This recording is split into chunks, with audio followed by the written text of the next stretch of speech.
అస్సలం వాలేకుమ్. ముందుగా ఈరోజు బక్రీద్ పండుగ కదా, సో ఈరోజు బక్రీద్ పండుగ మేము ఈ కోవిడ్లో ఎలా సెలబ్రేట్ చేసుకుంటామో మీకైతే కొన్ని ఎక్స్పెక్టేషన్స్ ఉంటాయి కదా, గల్ఫ్కి వెళ్ళినారు పండుగలు ఎంజాయ్ చేస్తారని. సో మీరు ఎక్స్పెక్టేషన్స్కి ఇక్కడ రియాలిటీకి తేడా ఏందో నేను చూపిస్తాను పదండి, ఓకేనా. 4:30కి నా నమాజ్ టైం అనమాట. మేము వచ్చేసి 3:30కి లేచి 1 స్నానం చేసి ఇంకా రెడీ అయిపోయి 4 కల్లా మస్జిద్ కాడికి వచ్చేసామన్నమాట.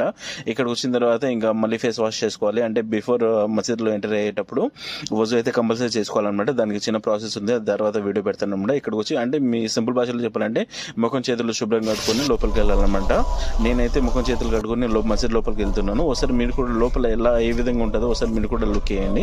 సో మసీద్ లోపల ఎంటర్ అవ్వగానే ఇలా ఉంటుంది అనమాట. వీళ్ళందరూ నమాజ్ నాకన్నా ముందు వచ్చిన వాళ్ళు.